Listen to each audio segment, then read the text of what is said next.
Hey guys.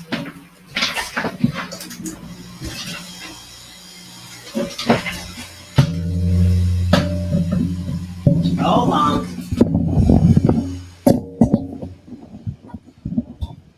Hip hop hell.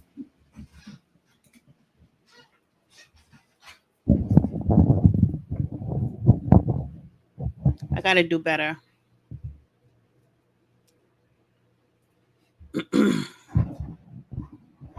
Hey guys. Thank you for joining me. You guys are gonna learn something today. You know I come dropping I drop them gems, right?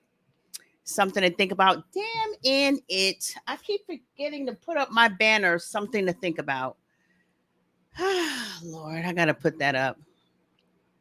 Hey Billy. I got my Facebook and my YouTube up. Come on in. It's going to be interesting. I know it sounds a little bit but I make sense. Hey, Laverne, Honey Child, Yolanda, Arlene, my Depster is here. Wanda, Thelma. Hey, Thelma. Can you guys share? Thank you so much for sharing. Billy.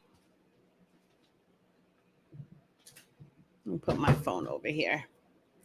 Whoops. So I can see. So I can see. Okay. Oops, wait. What the hell? The hip hop hell? How you guys doing? Got 46 in the building total between Facebook and YouTube. All right, you guys come on in. Whoever should be here will be here. You know, I go for quality over quantity. So I'm okay with a little or a lot. I am okay with a little or a lot. Hey, Tina, Stephanie. Hey, Sheila. Virgie, hello. Hello. It is a beautiful day. It's raining all day today. But rain is beautiful to me. Plus, I don't have to water my garden. So that means my watermelons get watered, my blackberries, my blueberries, my raspberries, and my strawberries. All the fruit out there is being watered by God. So I am okay with a whole bunch of downpour of rain. Yep. Ciao. Listen. I had this mic for 3 years now. It's been sitting the whole time right here on my desk. I just never knew how to connect it to my computer. No, let me not lie about that. I do know how to connect it to my computer, but only in reference to my podcast because I have a podcast app that helps me, you know, where you have to use the mic and it recognizes the mic and all of that stuff. So I never used it for just regular live broadcast. And when I finally did use it, I think sometime last year, it was an echo. So I realized I couldn't use it. So then I finally figured it out. That's what had happened, Debster. Hey, Michelle, Yvette. Hello, Carl. Hello, I got a lot of people on YouTube. Ew, I love it. Juan, Sandra, Sin, hello. Hello. You guys, please like and share this live. If you are not subscribed on my YouTube, I would appreciate it if you guys subscribe. I'm trying to grow my YouTube, even though I should be posting more. But I come to speak to you about generational curses and how we break them. Yes, yes, yes. Guys, send me some hearts and some likes. Give me some encouragement. Let Meta know that you're not sleeping on here. You're not in the line sleeping. I give you some hearts back for Facebook anyway. When you do this on Facebook, they get a whole bunch of hearts. Oh, wait. It's not going to come because I'm not Facebook on the phone anyway. Thank you so much for the hearts, guys. Thank you so much. Y'all come on in. Hey, Linda, Stoot, and Arlene, and Michelle, and Christian. Yep, and April. Hello, Lorraine. Shawnette, how you doing? Thank you, Billy. Thank you, Billy. God's work. That's right. You know I'm on it. Kathy, how you doing, honey? How you doing, girl? How you doing? Yes, this is going to be an interesting one. It is going to be interesting. It's going to be something that you guys probably never thought about. And if you did think about this, I want you guys to let me know if this is something that you heard before, because it's not just my concept. It's I look at life from a metaphysical perspective, right? So it's not just my idea, is what I'm saying. Anyone who studies quantum physics and metaphysics um, have an idea of what I'm speaking about. Hey, Patrice, Janice. I am absolutely fine, Kathy. Thank you so much. hmm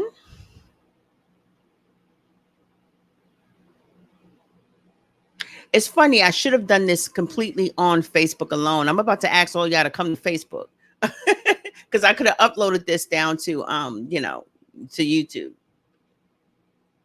But that's okay. That's okay. Oh, thank you, Laverne. I think this is a super chat. Thank you so much for the $10. I really appreciate it. I really appreciate it. Thank you so much.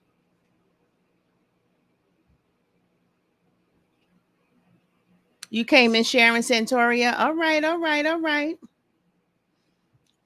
Yep. Santoria, what a beautiful picture.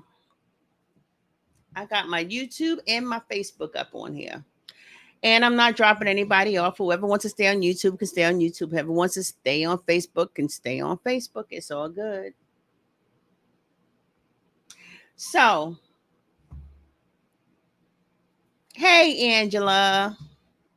Hey, Lori.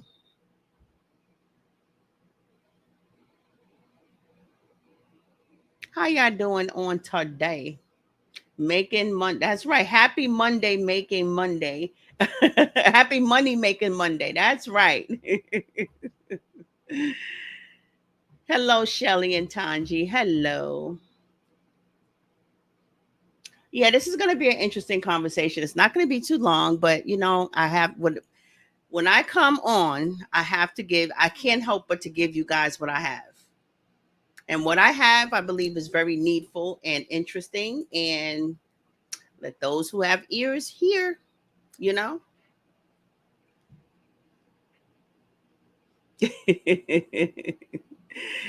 Yes. Yes. Oh, Lord. So I am going to get started on this topic because I think it's important. Now, we've all heard of generational curses, right? And what generational curses mean for those. Hello, Lioness. Thanks for look sharing. Thanks for coming. And I hope you're sharing. Hey, Shelly, you relaxing watching TV? All right now. Put me on the big screen. I'm aspiring to be a superstar. Well, not in that way. I don't need Beyonce's problems, nor can I dance like her, look like her. So that's out of the box until my next lifetime. But hey, Doreen.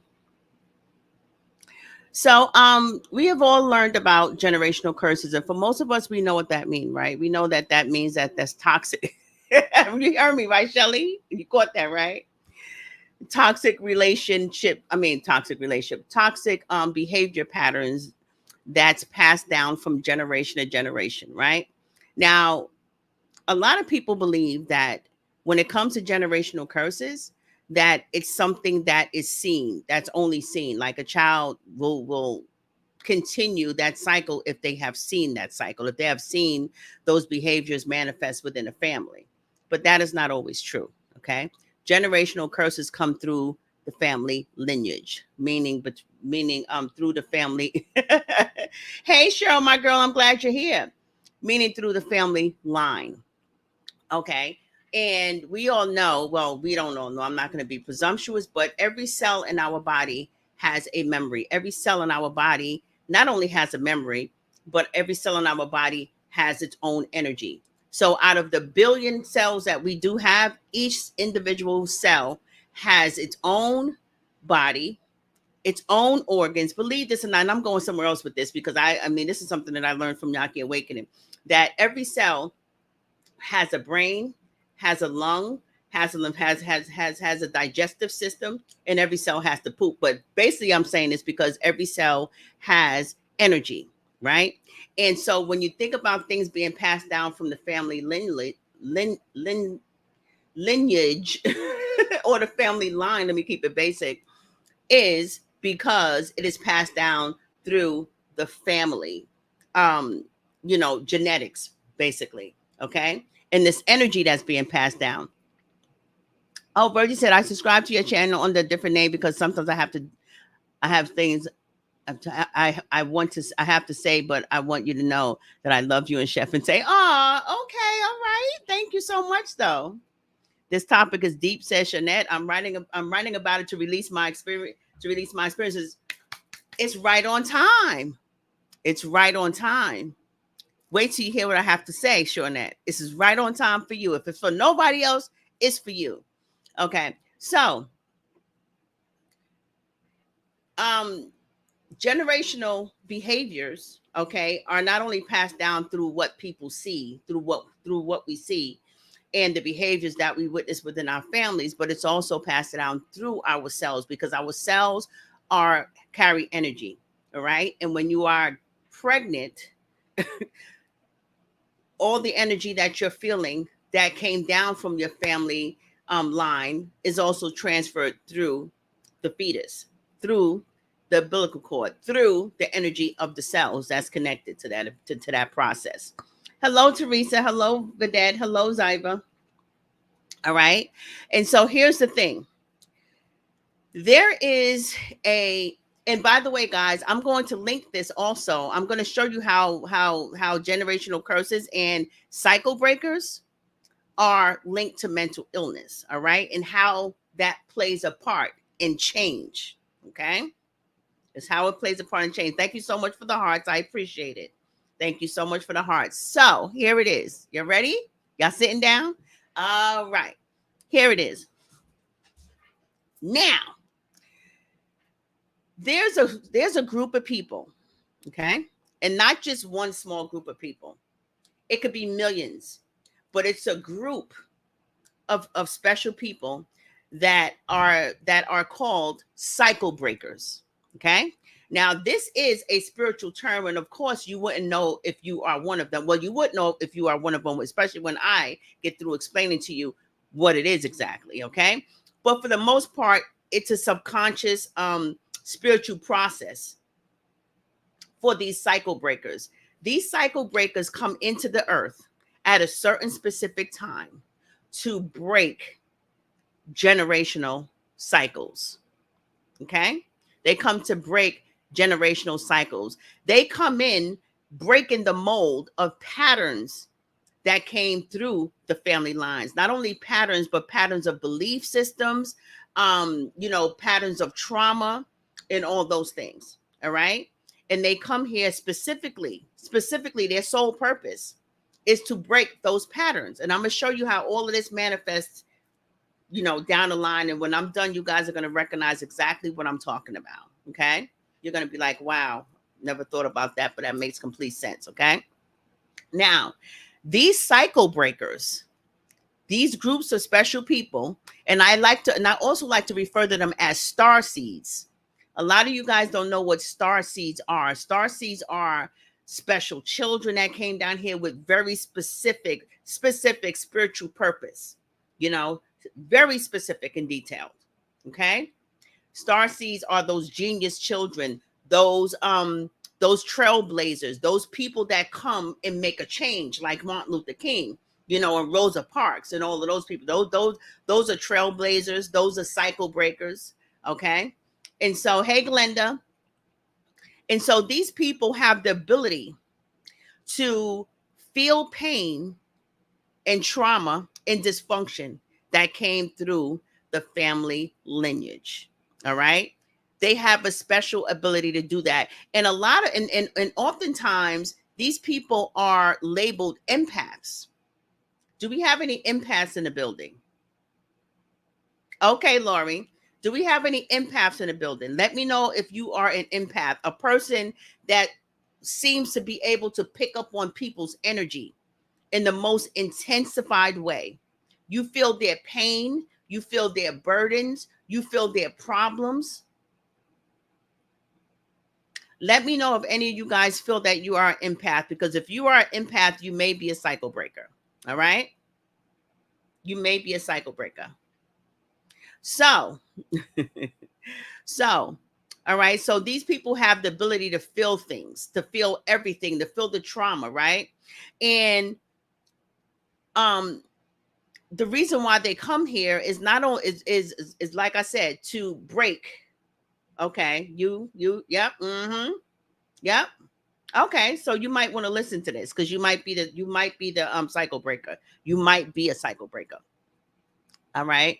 Um, so the reason why they come here to break those family cycles, those generational curses, is because the pattern and the behavior within the family lineage has been numbing it down, you know, numbing it down, numbing down the pain, the emotions, the trauma, the physical and sexual abuse, pretending like it never happened, pretending like trauma never happened, holding family secrets, hoping that they just disappear, hoping that they just disappear. And you guys know, if you look back into your family cycle, your grandmothers, your great grandmothers, even for some of you guys, your mothers.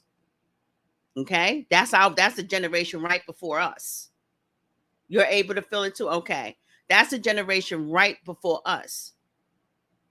If you look back at them, you can tell the difference in their belief system versus yours. You see what I'm saying? You can tell the difference in what they were willing to put up with versus what you are willing to put up with if you're an empath. Okay. Okay, Kathy, I see you. I see you. So they hold on to these secrets, these family secrets, hoping that they all just disappear. Don't say nothing. Don't ask about nothing. Keep it hush hush. Continue to pass the peas to the molester, which is your uncle or some other close family member or family friend. Don't mention anything. Don't mention any trauma. That was that generation, right? So the normalcy of it being you wasn't sexual assault. Well, good for you. A lot of people were. A lot of people were, and I'm just throwing out different scenarios. It doesn't have to apply to everything, to everyone. Okay. Um, it definitely doesn't have to apply to everything. Take the pieces of it that resonate with you and then throw the rest of it away, is what I say. So the normalcy of it has been passed down from generation to generation. The normalcy of secrecy have been passed down from generation. No, that's okay. That's okay, Carla. That's okay. The normalcy of it has been passed down from generation to generation. Daphne said, "Good evening, Lena." Hello, hello, hello. Well, you came right on time, Daphne. You came right on time. So the normalcy of trauma, the normalcy of sexual abuse, the normalcy of physical abuse, of mental abuse, of hush hush, of all kinds of dysfunction has been passed down from generation to generation. They normal now. Now those generations normalize those behaviors, which is why it was able to be passed down from the beginning of time, and it got worse and worse and worse. Right. So what's happening now is there is a thing called an awakening. Okay, it's a thing called an awakening. Oh wait, got it. Okay, so the awakening are these cycle breakers. These cycle breakers are able to feel all of it. They are able to feel everything, all the dysfunction, Not so much the sexual abuse, but the normalcy of secrets, the normalcy of dysfunction, the normalcy of trauma, emotional trauma, physical trauma, sexual abuse, obesity, all of these patterns that pass down from generation to generations. These cycle breakers are able to feel that, and a lot of times it's subconscious. You're not really conscious of the fact that's what you're feeling. Okay. And so these people are empaths. They're able to feel it all. All right. And here's the kicker: it looks like mental illness. It looks like someone's having emotional crisis. It looks like someone's having a mental crisis. That's what it looks like. It looks like crazy people. It looks like cutters.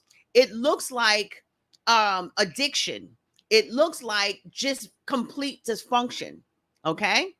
And the reason why a lot in many cases, cycle breakers who pick up on the emotional trauma or whatever kind of dysfunction from their family lineage, the reason why they express themselves in that way is because they don't understand what they're picking up on.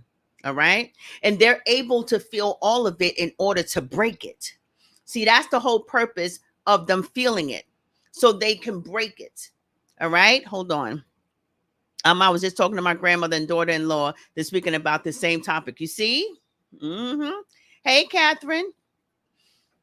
Okay, so they feel it so that way they can break it.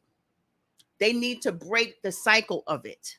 All right. And that's why they lash out. That's why teenagers lash out. Those teenagers that are wild, at least. Okay. Because my teenagers wasn't wild.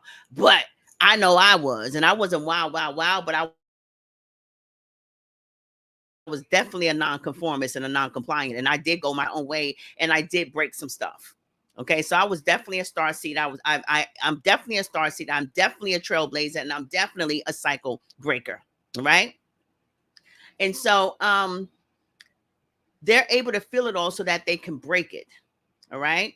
And while they're doing this, the family who has been in denial since the beginning of time, they're looking at this individual, that person in the family. If you are one of those that stood apart from everyone else, I did, the black sheep of the family, the person that went the other way, the person that disassociated themselves from the family, and you don't know why they disassociated themselves from the family. It's those people. I'm gonna take comments in the middle, in between my speech. My family know who I am because every time they have a problem, they come to me. Yeah, okay, there you go. Oh, thank you. And so,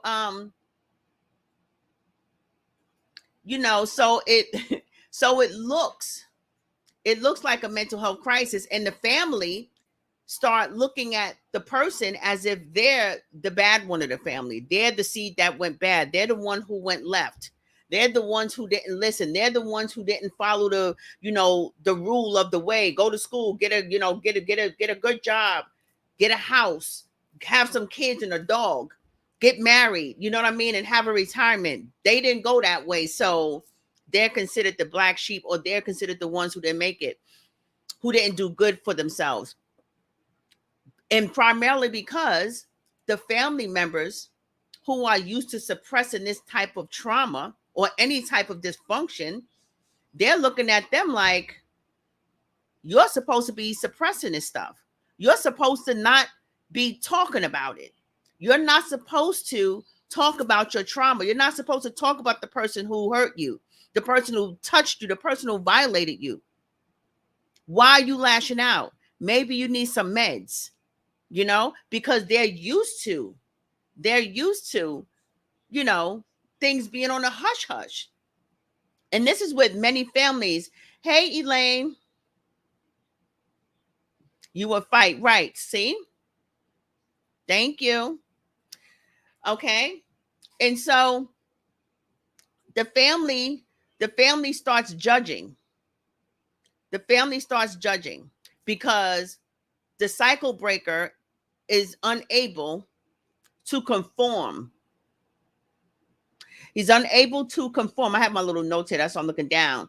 They're unable to conform to the suppression that they expect you to do, the suppression that comes through that family. You know, if you're not going to suppress it like them, then they don't want to talk about it.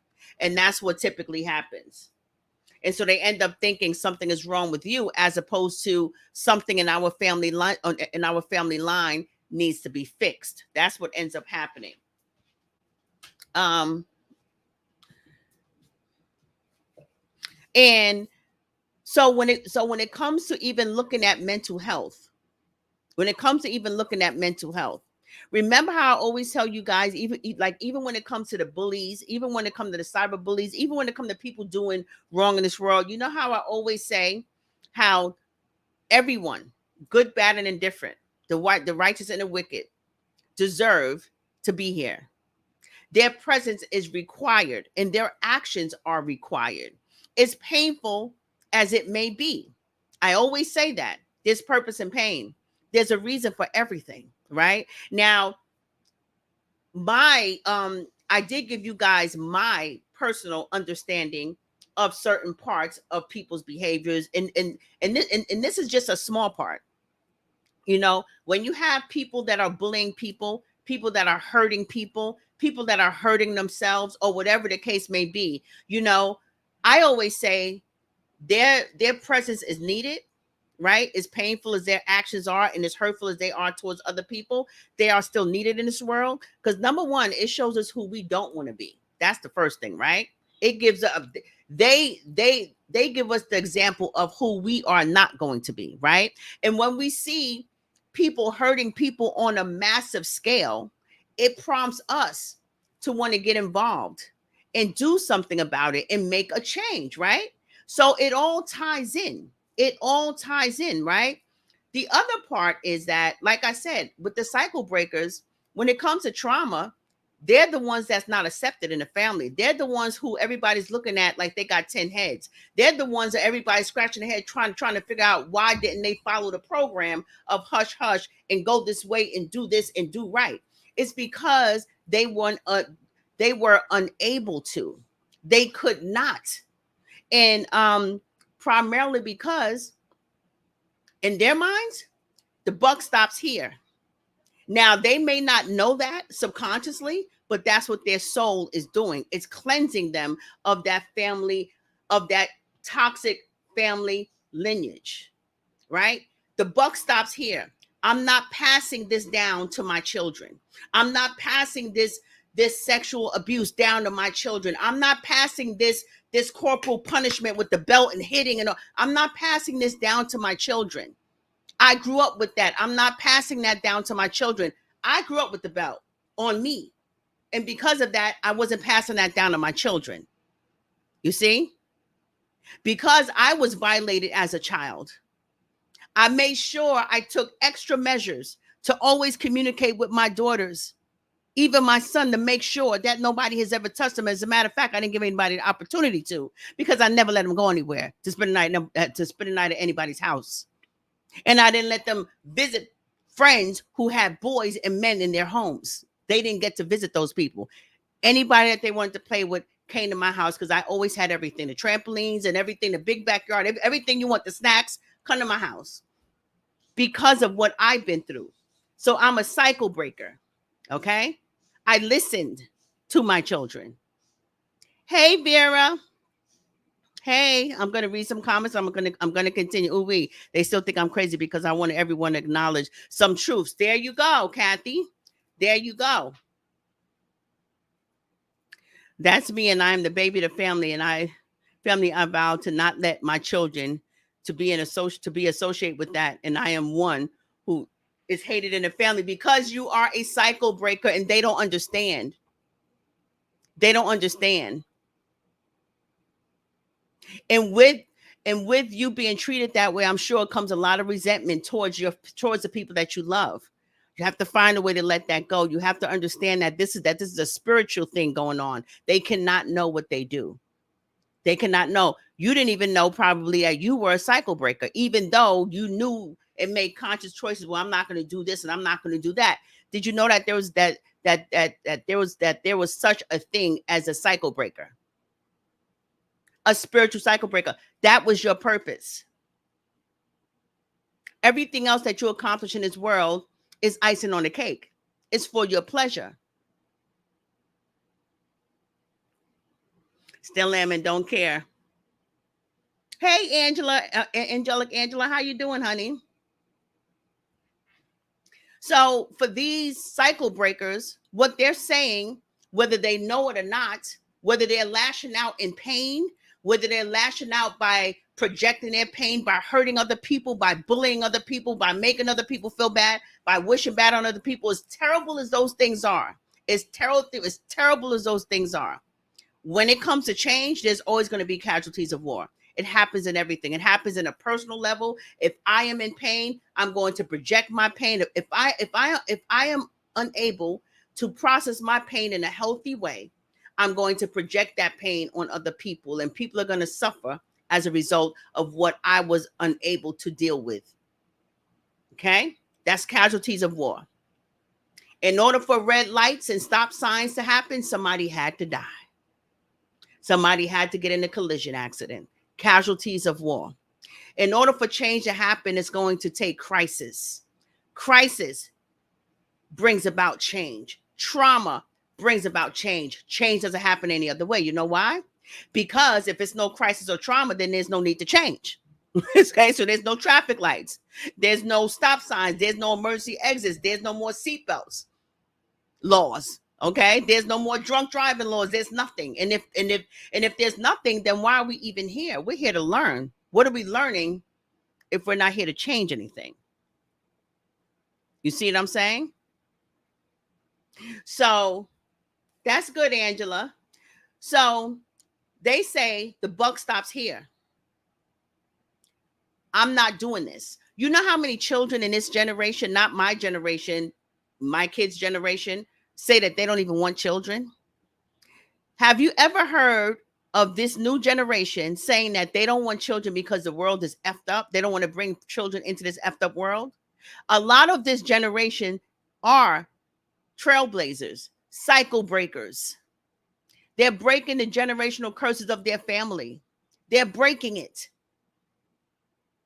And they're breaking it in a way where they're rebelling against procreation. They're like, no, if it has to stop with me, I'm going to take one for the team and go out without one child. No children. None. When I die as a male or a female, that's going to be the end of this cycle. And that's purposeful.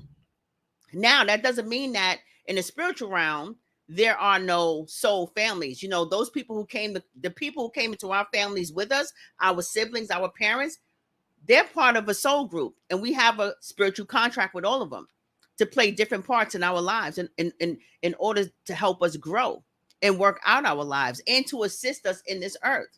So when that line stops and they say, I'm not having no children because my family history is jacked up, when they say that, doesn't mean that it really ends there. The trauma ends there. But when they go back into non-physical reality as souls and they make another agreement, another contract to come back into this earth, they're going to come back in with a new contract, minus all the trauma that went from generation to generation to generation in their family lineage.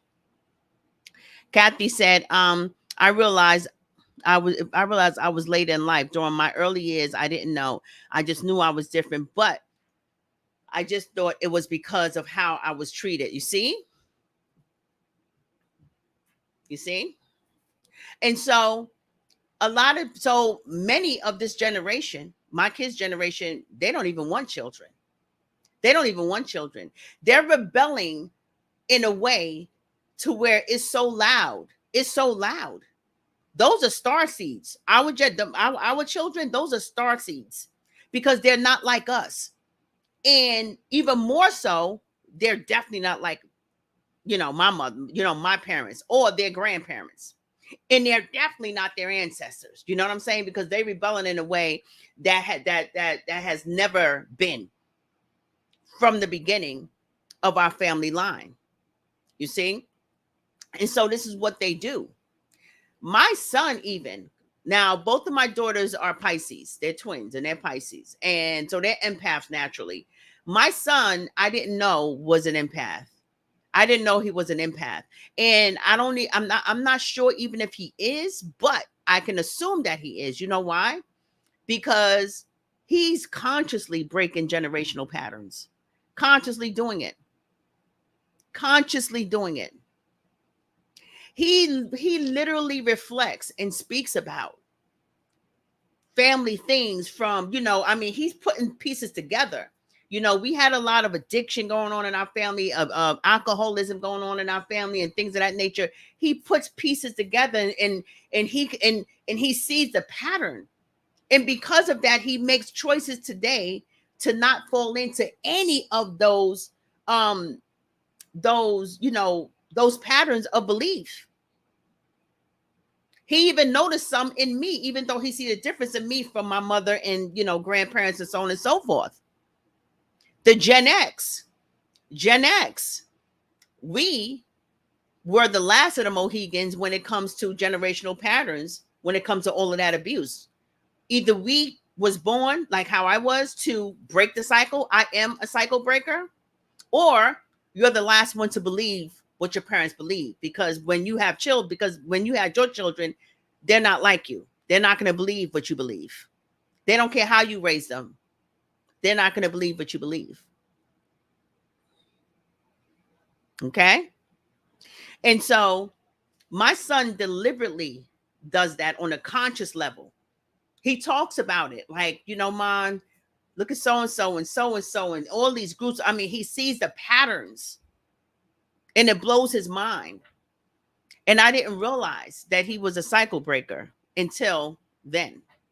Like he's a star seed. He's a cycle breaker. He came down here specifically to break that family cycle of dysfunction or addiction or whatever it is that went on throughout our family lineage. All right. And so when you see these people acting out, acting crazy, looking crazy, apparently having mental health crises and all these other things, or hurting people. Hold on. I know I was different. My aunt would tell me, my mom, just leave me alone, because I would say whatever was on my mind. They would say something was wrong with me. Right. Non-compliant, non-conformist. That's me.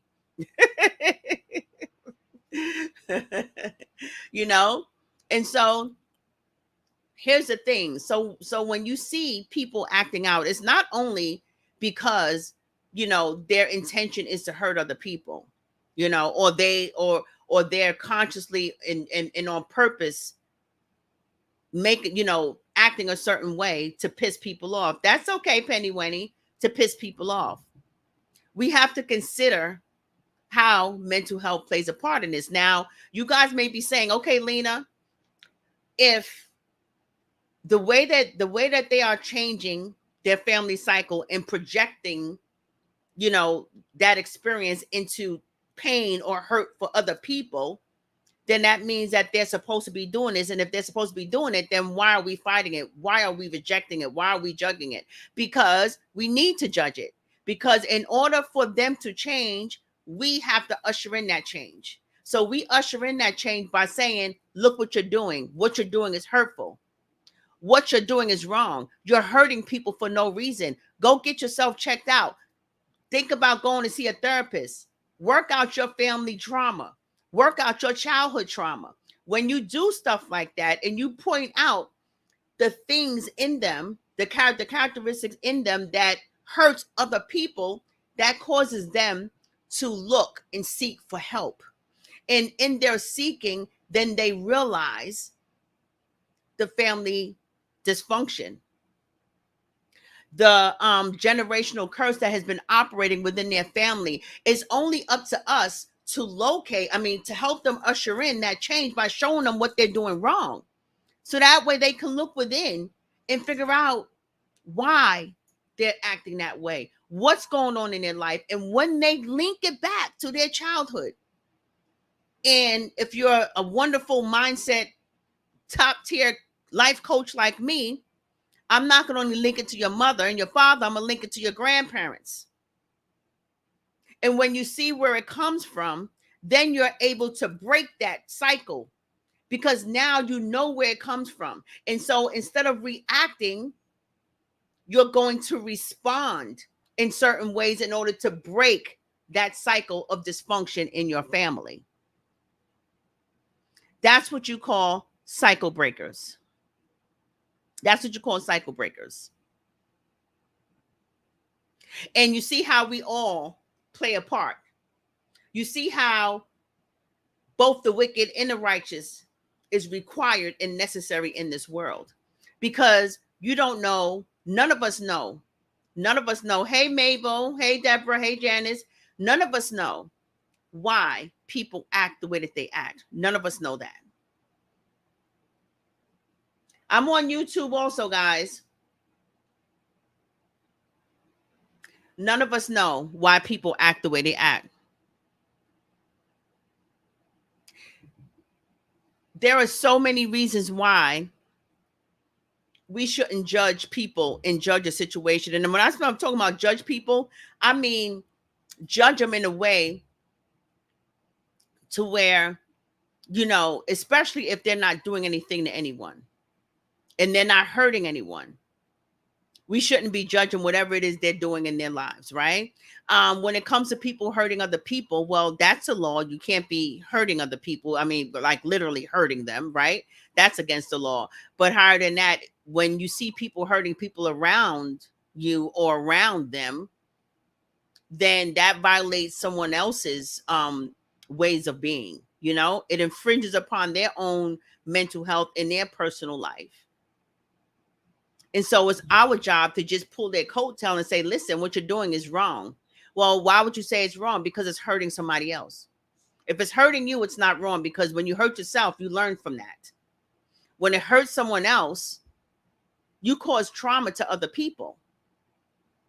And even though God uses it all, even though you will learn from that trauma that's being imposed on you, because again, being in the likeness and the image of God, we use it all. We don't let anything go to waste. I don't care how bad it feels. We're going to use that for our betterment. Even if we can't do it on a conscious level, your soul is doing it subconsciously anyway. Whatever happens to you is going to become a stepping stone. It's going to become something that you can reflect on and say, wow, it's because of that I'm here. Or because I went through that, I'm stronger now. Or because I went through that, now I have more courage. Or whatever it is, whatever virtue that you gain from those painful experiences from other people. But it all ties in. It all ties in. It all ties in. And this is why a lot of people don't want to have any more children, have any children. Nope. I remember one of my twins, not the one who has Biscuit, but the other one, you know, she says she's not sure if she wants children. And this is because of the way the world is. Other people, they break the cycle in other ways by unaliving themselves. That's how far and that's how bad the trauma goes. So when you're talking about an empath and you're talking about a cycle breaker, someone who absolutely feels all the pain from their family lineage. I don't know why I choose to use that word instead of saying line. I guess it sounds more professional. People who feel all the pain from their family line, from generation, because remember, everything is energy. And within every cell is a bulk of energy that's being passed down through that umbilical cord to the fetus, where the fetus now experiences and feels all of what you have felt. Okay. And so people deal with things in different ways. We just don't know. We just don't know. We just don't know. It's a reason for everything. Nothing happens out of the blue. It happens out of the oblivion, because we are unaware of what people are going through. We are unaware of what's happening behind the scenes on a soul level. We don't understand what cycles they are breaking. So when a person decides to really step aside and say, you know what, after expressing toxic behavior and says, I now want to be free, that's breaking the cycle right there. That's breaking a generational curse right there. Because if a person has been dealing with toxicity within their family line, from their parents to their to cousins, I mean everywhere, it gets tiresome at some point. Thank you so much for sharing. It gets tiresome at some point.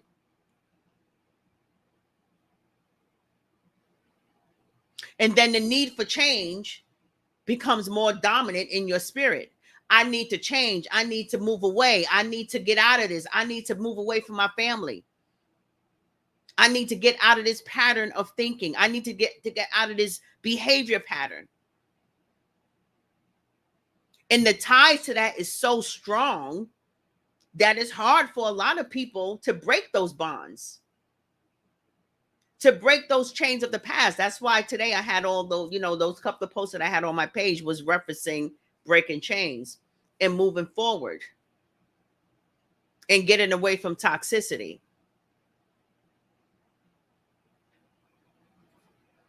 Daphne said it's often practice in families not to tell. Yes, that's a generational curse right there.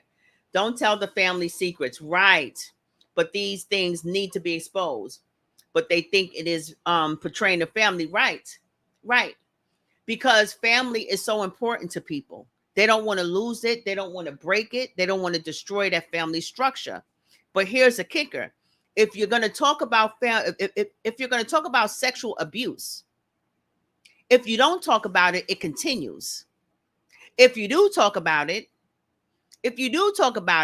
then it's known who did what in the family, right? And so generations to come will understand that that has already been discussed. Because if you discuss it here, you're going to discuss it down there. And so it brings awareness to the situation, which will reduce the chances of that happening and continuing within the family.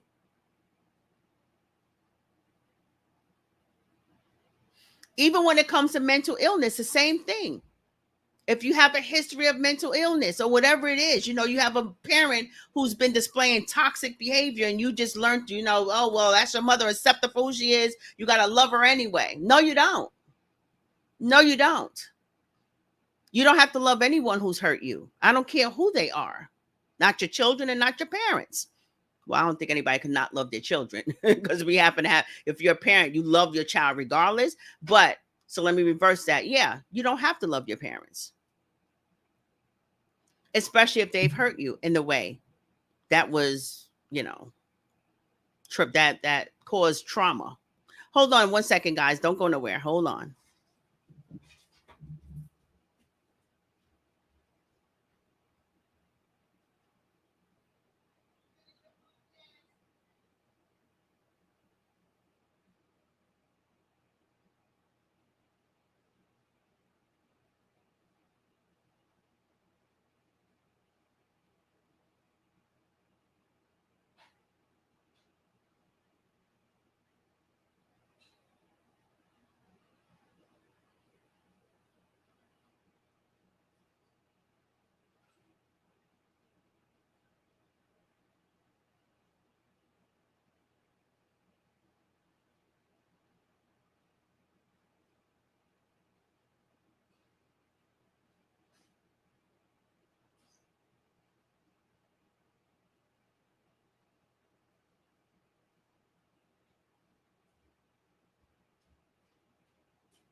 Woohoo. Okay. Thank you so much for sharing. It's sad and you wonder why they can't see what you see. And it's frustrating. It is frustrating. It is frustrating. I know I raised my children way different than my grandmother raised hers. If you notice, generations are supposed to get better and better and better and better. Each generation should have gone a little bit more a little further than the previous generation. You know, I grew up, my mom was poor until she went to nursing school and got stable. So as a child, we didn't have much. My children had a lot of food. They never went hungry. They had quadruple what I had. And now my biscuit has even more than what they had. So generations are supposed to get better. They're supposed to get better. And when you have cycle breakers, when you have people that come into this earth, for those of you who now believe after hearing what I'm saying, that you are in fact a cycle breaker, that is your primary purpose on top of everything else. To break those patterns of belief systems. People break patterns of belief systems when they are raised by people who are churchgoers, who's into religion. You have that child that's not into religion and dishonors the family in doing so, and even get exiled from the family in doing so. That's breaking a pattern. You have people who have been, punished by their parents with the belt, and now they don't do that to their children. They found better ways of communicating with their children, their point. They realize that, you know what, I've been hit all my life, not all my life, but as a child, I've been hit as a child. My mom always had the belt after us. Think about the anger that came along with that belt. Think about the frustration that was released on you that came along with that belt. And for all you guys who want to say that the belt helped you, no, it didn't. No, it didn't. Look at the anger that was attached to that rod. So what I say is, to a parent that think it's okay, and that's their way, oh yeah, I'm disciplining the child. I'm disciplining the child. I'm teaching them something. Spare the rod and spoil the child. Well, how about you wait 24 to 48 hours before you hit the child and see if you still want to hit him? And if the answer is no, then it's not about discipline. It's more about your anger. You was angry then and you felt like hitting them. But if that anger subsides after 2 days, if you can wake up in 2 days and say, yep, I'm still going to whip their behind, then maybe you got a point. And then not really, because that still probably is linked to anger. Why are you angry so damn long? Why didn't you calm down yet? You know what I'm saying? So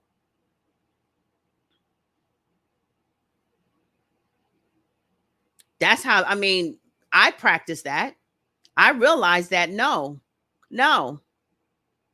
When I used to yell at my son when he was younger, no, that was more about me being angry. When I was chastised as a child, my mom was angry. But the minute I calmed down, I no longer wanted to do anything. I was good. And so why is that? I had to examine that. And I realized that every time I got upset and wanted to hit or anger or anything like that, it was all tied to anger, which means I had an anger problem. And I had to work that out. And why am I taking that out on my daggone kids? Why would I do that? So I didn't practice that. I knew the root cause of it. But the generational pattern or belief system was get a belt and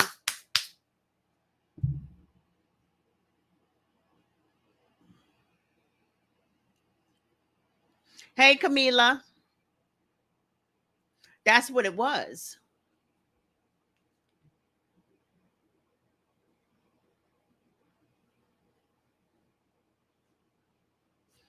So I spanked my kids rarely, as they were truly amazing kids. I never spanked my grands. Nope. Right. Could you imagine? Mm-mm. No, not the grands. They don't get it. They get everything. You see?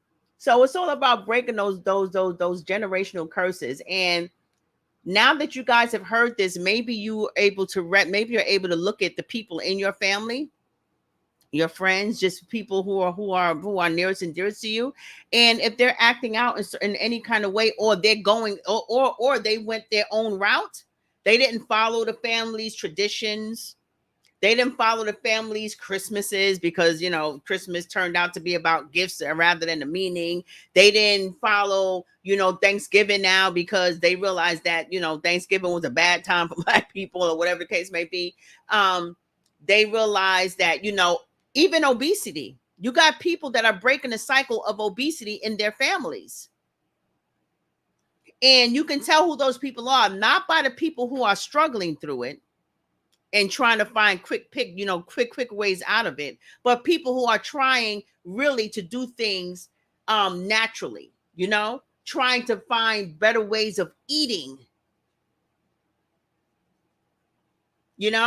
because you have family traditions where they eat ham hocks, chitlins, and pig feet their whole entire all year long, and a lot of them have heart conditions, have high blood pressure, have obesity. And if that's a pattern, and you decide to do something different, then that's you being a cycle breaker. So I think that we are all cycle breakers in my generation, for the most part. A lot of us are transitioning out of that. We are cycle breakers, and we're transitioning out of it because our generation, those of us who are in our 40s and 50s and over, we are the last of the Mohegans with the belief systems that was inherited by our parents and grandparents. Our children are not like us. They are the trailblazers. They are the trailblazers. For me, my children are the trailblazers because I broke cycles in my family. I broke those cycles. So my children are the trailblazers. What are you guys' thoughts on that, on all of that?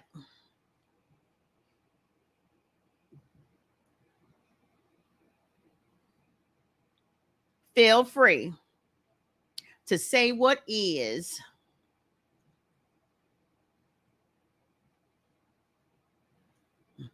How many of you guys feel like you guys are trailblazers or cycle breakers? Mm.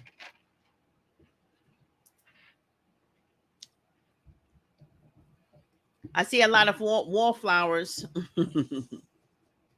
Thank you, Vicky. Thank you for the big Cash App. I appreciate it, girl. I appreciate it. Thank you so much. This damn light is crazy. Something's crazy. Mm-hmm. So that's what I wanted to come down and say. You are Santoria. You feel you're both a trailblazer and a cycle breaker. How so? Because a trailblazer is doing something completely different than what your generation has done. I gotta move this damn blinds. My blind, the sun is going down, so it's. Whew, that's better. Centauria, you are also. Mm-hmm. What generational curses have you guys broke? Have you guys broke? Daphne said, "My granddaughter raised me. Oh, my grandmother raised me because my mother died when I was young. Oh, okay. And I thought she was a trailblazer too, because she often talked about her not raising me the way she raised her daughter. Ooh, well, yeah, or the way her mother raised her, because she realized the times have changed. So I think that sometimes things change through generations, not just through Generation Act, right? All the baby boomers. Okay, it has happened before us as well. Oh, absolutely. Absolutely. You're absolutely right about that. It has happened before us. And you know what? It's been happening all along, which is why generations get better. Now, of course, back in the day and slavery days, wasn't nothing good for nobody, right? And nobody was a trail. Nobody did anything. So yes, it does happen. It's not what I didn't mean to portray is that it only it's only happening now. No, these groups of people enter into the earth at different times in different generations. Thank you so much, Angela Isaac. Angela, thank you so much for the huge cash app as usual. Boy, we know when you come through. Thank you so much. So yes, it's been happening all along. It's been happening all along, which is why generations should get better and better. But believe it or not, working in human and family services, not human and family services, children and family services, woo, 17 years of that, you'd be surprised. You'd be surprised at what I see people. I used to see people when I worked in that field, families that so, oh my God. It's like nothing has gotten better. Nothing has gotten better. And I'm sure it has, because you can't make it to this day and age without something getting better. But my, oh my, the dysfunction is horrendous. Um, you're a cycle breaker for sure. Okay. Hey, Tanji. Oh, really? Is this a perfume? I had no idea this was a perfume. I'll just be wearing stuff, child. Centauri said, I raised my children completely different from the way I was raised. Cycle breaker. Thank you, Billy. I think you are. Mm-hmm.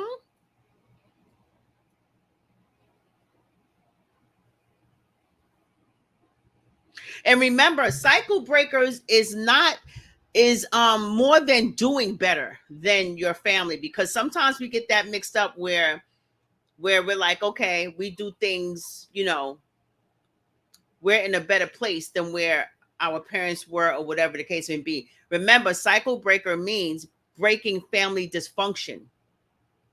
If your family dysfunction happen to be secrets, family secrets, pass a piece to the molester, to the molester, Uncle Joe, Uncle Jerry, or Uncle Henry, whoever that person is that violated you as a child, that's having the cycle breaking, means having those open conversations with your children to make sure that that never happens. And if, in fact, something like that has happened, you're able to hear them and not just say, girl, just don't tell nobody that no more, and just relax. And you know what I'm saying? Those are breaking patterns. Those are cycle breakers. Breaking family secrets, breaking dysfunction. Instead of hitting your child, now you're talking to your child. Is making those drastic changes, things that you do not want to pass down from generation to generation moving forward. Darlene said, because I was brought up in addiction and I never even tried weed. Okay.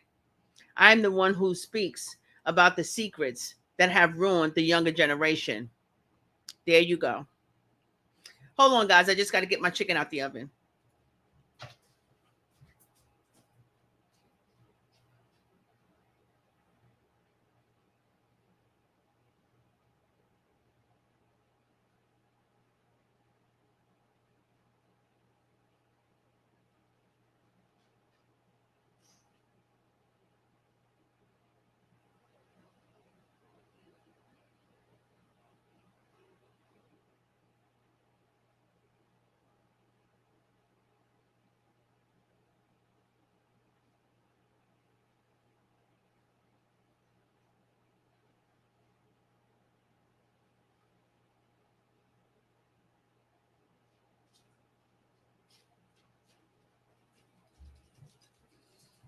Ooh, okay. Let's see what we got here.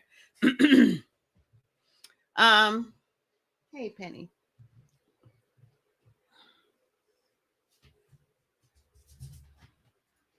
Did I hear you speaking to me from Winston-Salem, North Carolina on Saturday?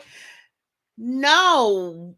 Was you on Chef's Live or something? Because I wasn't able to be to see her lives. I've been catching the tail end or the very beginning. But thank you if you have. I appreciate that. I believe in talking to my kids. Rarely do I spank them, but I got whipped with a switch electric cord. Child, I never got a switch or electric cord, but I know a lot of people who have.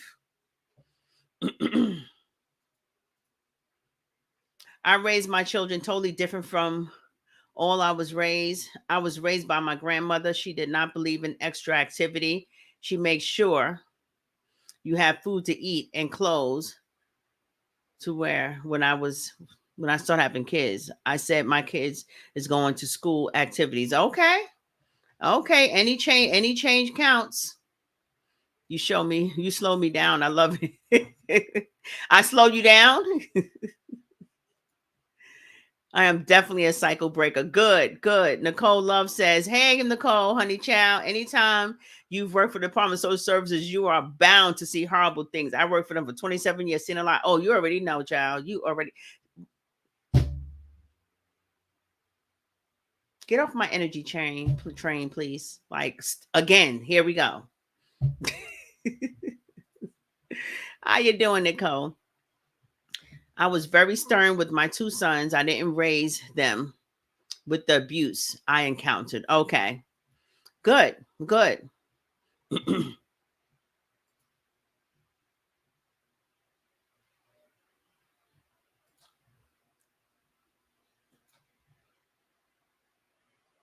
you're talking to Nicole. Okay.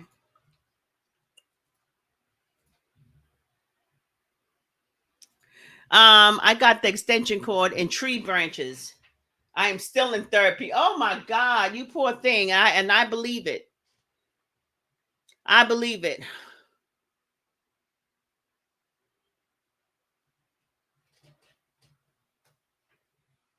I believe it.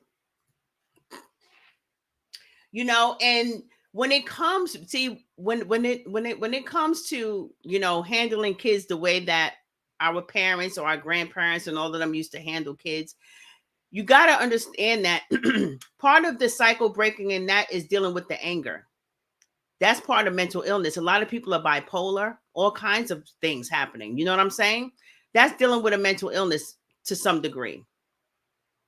It's dealing with your anger. Because again, if you're going to hit your child and you believe your child needs to be, you know, you can gauge and assess that by saying, wait until tomorrow. See if you still want to hit them tomorrow.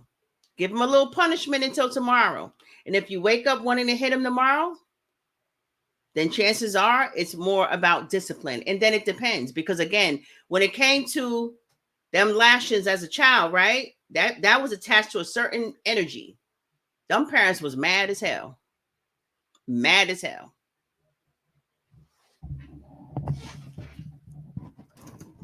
So I always, tell people, especially my clients, if you find yourself having to discipline your child in that way, think about the energy that is attached to it. The energy that's attached to it will tell you whether it's really discipline or it's about you and your anger.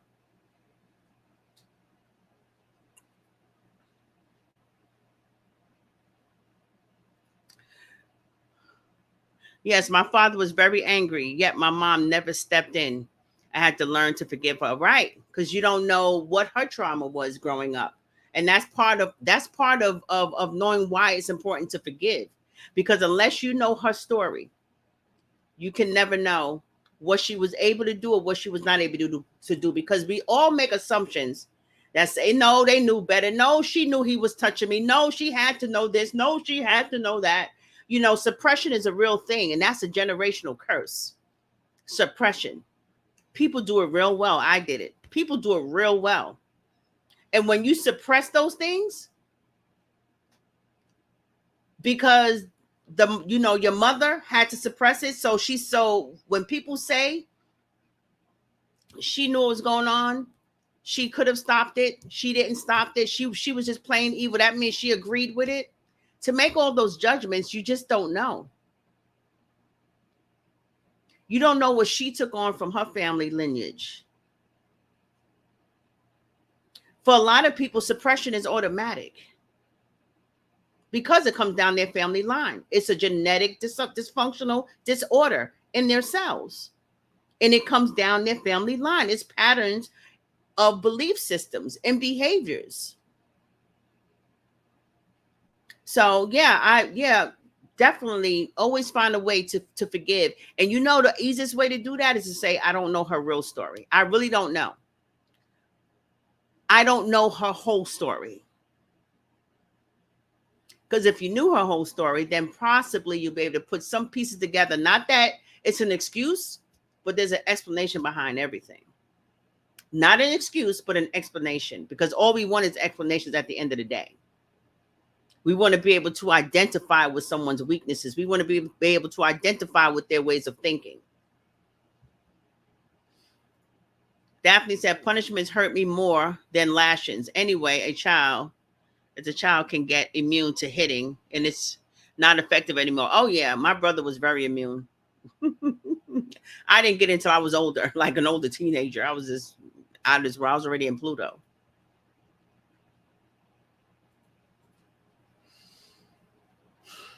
I had so many words. Wait, Marie says, I hear so many negative words about me. I try to learn to love myself and to be happy with me.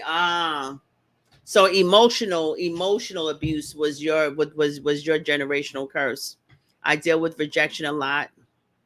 I encourage my children and grandchildren. I never say anything negative to them. Good, good. That's a cycle breaking. That's a cycle breaking. And learning to love yourself is even more so a cycle breaker.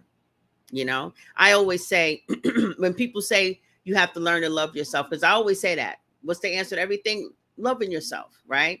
That's easier said than done. First of all, what does that look like? People don't even know what that look like. People say, oh yeah, I love myself. When I ask my clients if they love themselves, you know what they say to me? Yeah, I love myself. Well, a lot of them say no, because clearly that's why they come to me, right?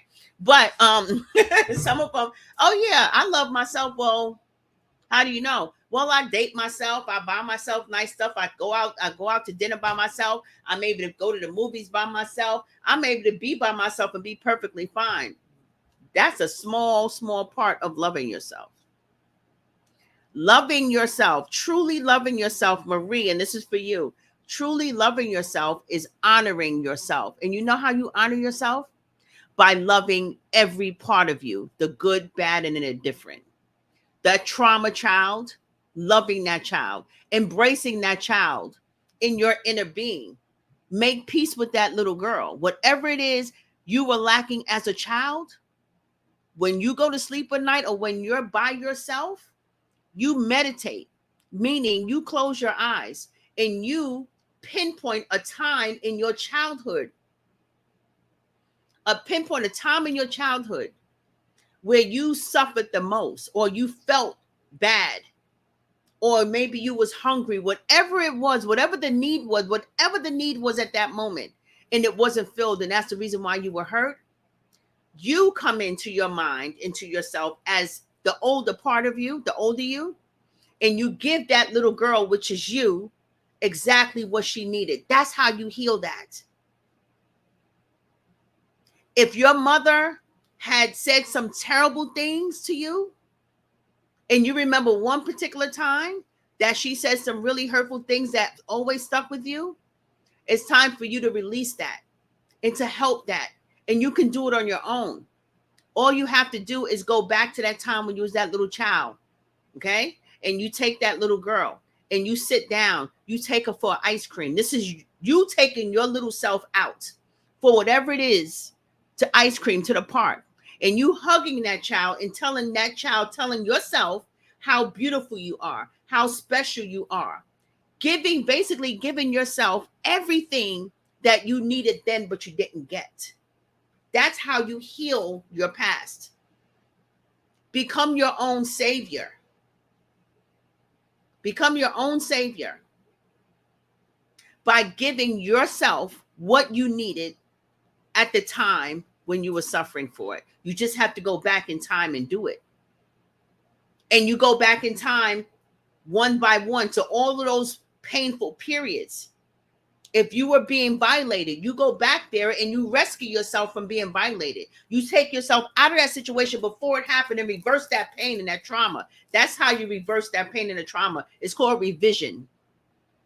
Spiritual revision. So you change your mindset, Marie,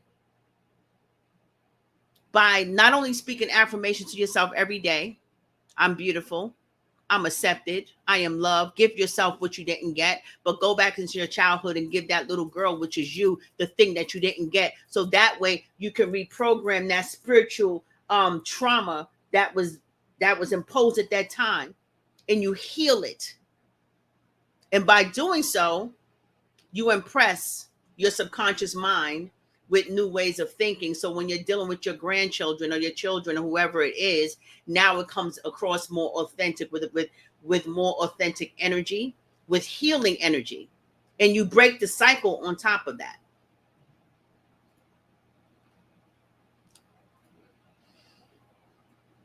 You feel so loved when you come to these lives. That's right, child. Ooh, Leo. Thelma, I talk to my granddaughters and let them know not to accept things that they know aren't right. And they can talk to me about it. That's breaking a generational coach right there. You're a cycle breaker. They know Nana don't take no ish. No one can touch them and think right. I love you, Lena. I can't be so transparent. I understand and thank you for loving me. They're doing it undercover. You don't know what looked like, Marie. Oh, thank you're welcome. Aw, Marie. Yeah, that's how you do it. It's not hard. I always tell people, if you've been seeing a therapist for more than a year, you're seeing the wrong therapist. And I can't really say that. I would say 2 years tops, and that's even giving too much. That's even giving too much. That's giving so much leeway. That's just making exceptions to the rule. Like you got some serious mess to work out. But still, it's not 2 years, 1 year. When people come to me as a life coach, when people come to me for my mindset program, once you're done with me, and it don't take a whole year, 3 to 6 months, 9 months the most. Once you come to me, you will be cured, healed of all of that, and you'll have the tools to deal with all the other stuff that you have to work out in your life. Therapists are there to give you tools, okay? They're not there to just hear you listen and talk about your childhood trauma over and over again, and the things that make you feel bad and the things that make you look bad and how your day is going messed up and what happened today. That's not what therapy is.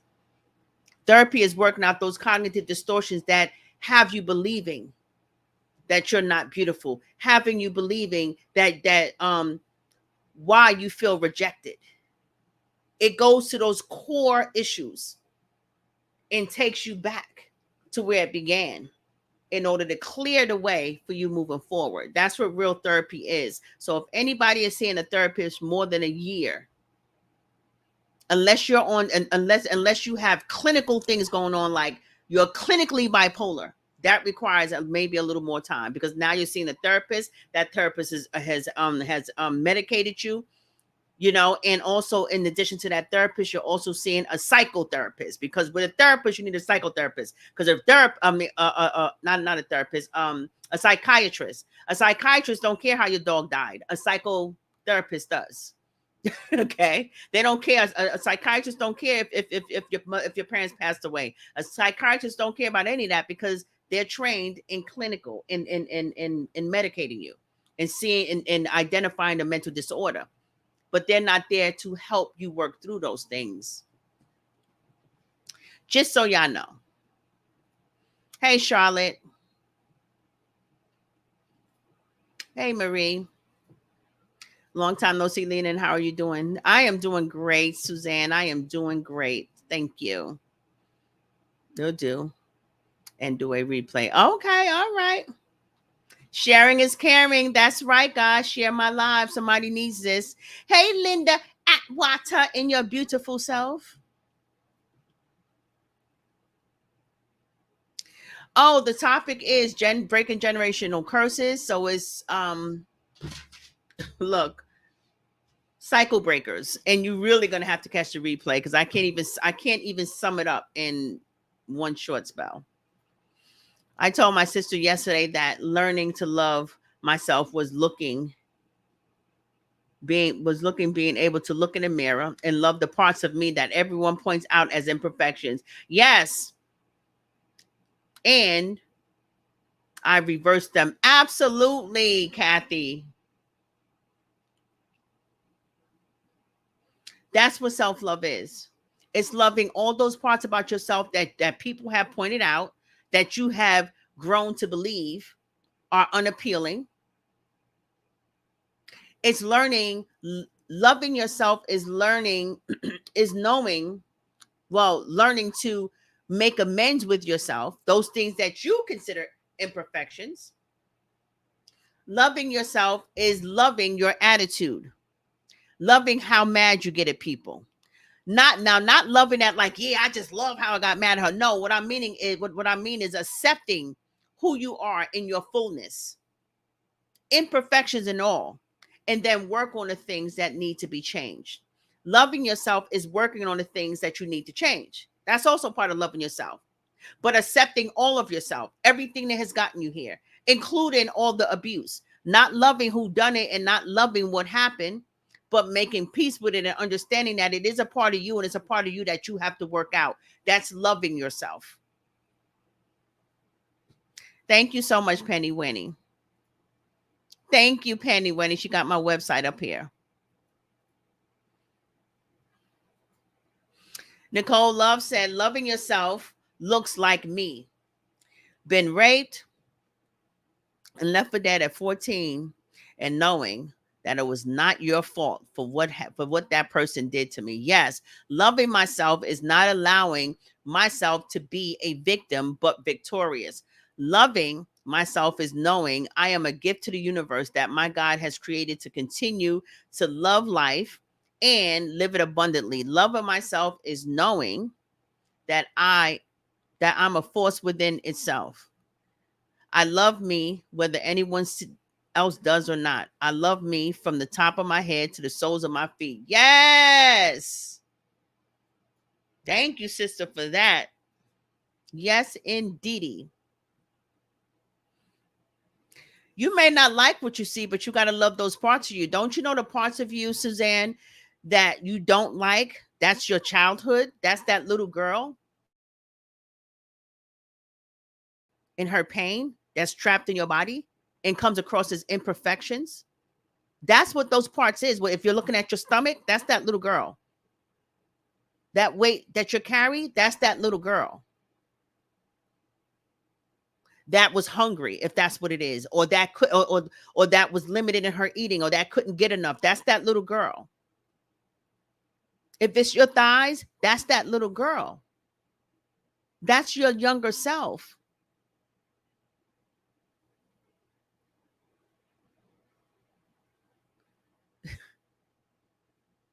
But I get what you're saying. If anybody can relate to that one, I could. I'd be like, child. But not anymore. I'm like, I don't even. Now I ain't wanting it for the world to see either. I'll never go to a nude beach.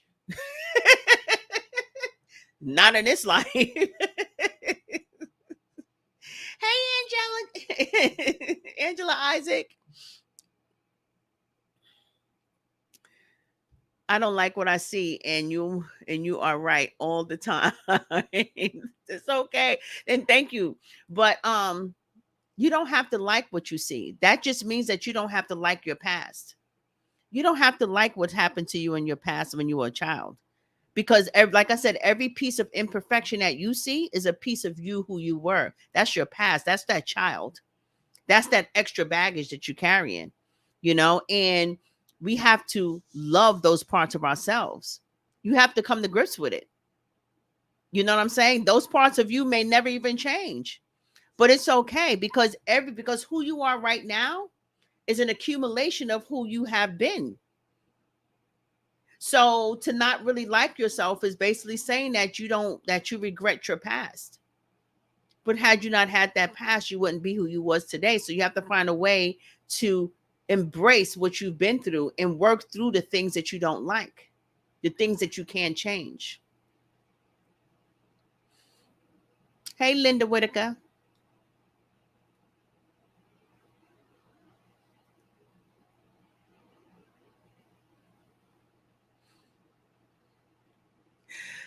Lena, you'd be surprised at what you see on a nude. Everyone ain't a 10. Oh, I know.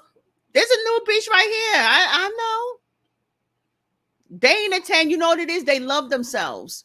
They free. Shoot, some of them be wibbly wobbly on that daggone beach. They don't give a daggone. I'm like, damn, I want to be like you when I get older. When I grow up. Mm-hmm. I know. And here I am. I don't even, I mean, child. Look, I haven't been to a new beach, but you know what? My daughter told me, because you know we live in a beach community over here. Well, you don't know that, but we live in a beach community over here, literally 5 minutes away. And she told me that recently that there is a nude beach. Like, all you have to do is go further down. And I'm like, what? She's like, yeah, there's a nude beach over there. Maybe I should go to a nude beach. If I go to a nude beach, then maybe I'll start feeling more comfortable with myself too. I'd be like, oh, hell. Oh, yeah, let's do this. Woo! Freedom. Ciao.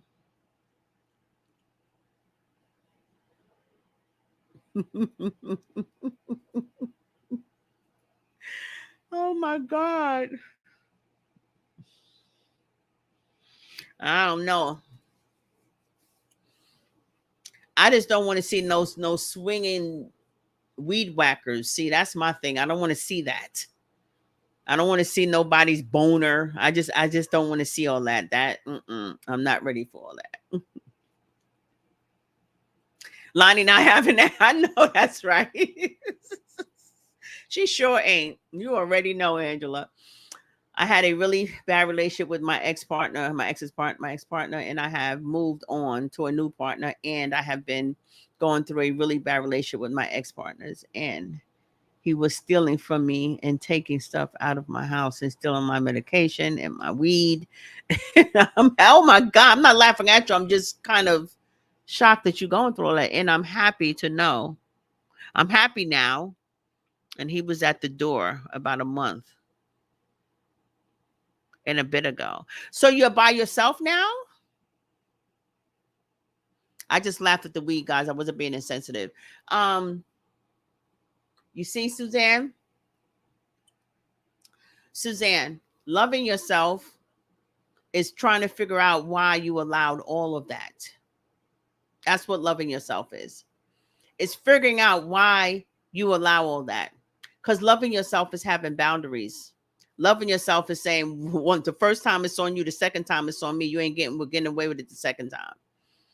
But nonetheless, I hope you're doing better.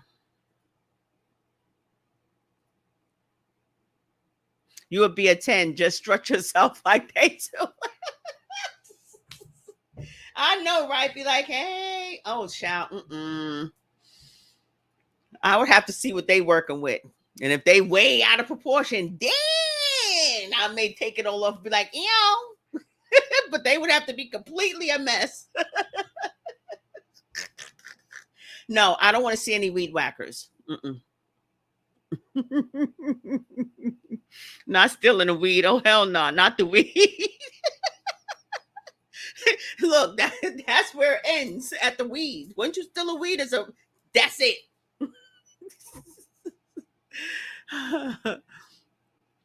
Why does that bother you, seeing a testicle? All due respect, just wondering. Something about a scrotum. I mean, no, I appreciate the purpose of it, spiritually speaking and physically speaking. I appreciate the purpose of it. But I think what probably traumatized me is seeing them testicles hang from a truck, not real ones, but you know how those freaking what do you call it? Those men, and they got a fake pair of testicles on the back of their truck by the license plates just dangling. That's disgusting, and that might have traumatized me. Yeah, I don't want to. I don't know. I just don't want to. I just don't want to see that. I don't. I don't. I don't want to see it. I don't want to see it. It's not that I'm like ah. I just don't. I just don't.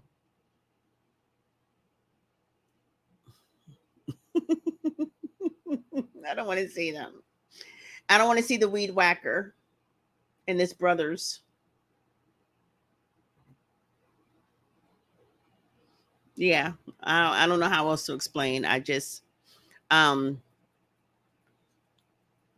I guess I'm personalizing it. Maybe I'm personalizing it and it's supposed to be a nude beach. You know what I mean? It's supposed to be just freedom. Maybe I'm personalizing it. Maybe I'm turning it into something that it's not supposed to be. Maybe that's it. That's probably it. Yeah, that's probably definitely it. I'm personalizing it and not separating it to where it belongs, you know? Like it's just the beach, it's just the body. It's just the body. That's it. Maybe I need to get back in therapy. Maybe it's not all worked out as I thought. I don't know. That's where the line is drawn at the weed, right?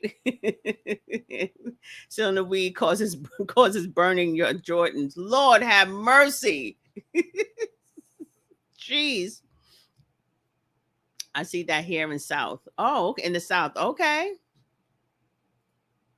I love all men parts, but some old scrunched up testes. Nope. Oh, they get scrunched up?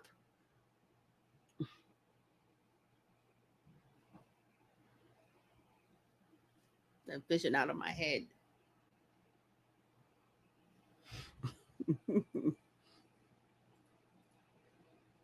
True. And Adam and Eve was naked. If I mean, metaphorically speaking, you know, they went through the whole daggone garden buck naked, you know? So that is true. That is true. And that's why I said I'm personalizing it. I'm not putting it in the right perspective. So that's a distortion that I have to work out. Um, yeah, that's what it is. That's a distortion that I have to work out. Clearly, it's a distortion because I'm putting things where they don't belong.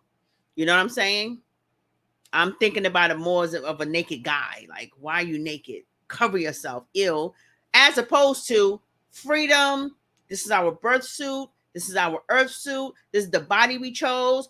You know, everything serves a purpose on this body, and it's beautiful, and God made it. You see? I'm gonna get there. Hey, Lele.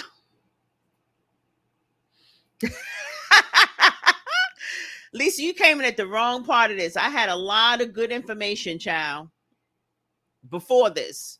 You came in at the wrong part. They talking about ping pongs.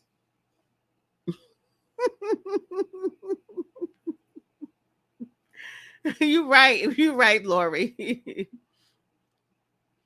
What you walk into, you know, I didn't initiate that conversation. Nothing. You didn't walk into nothing.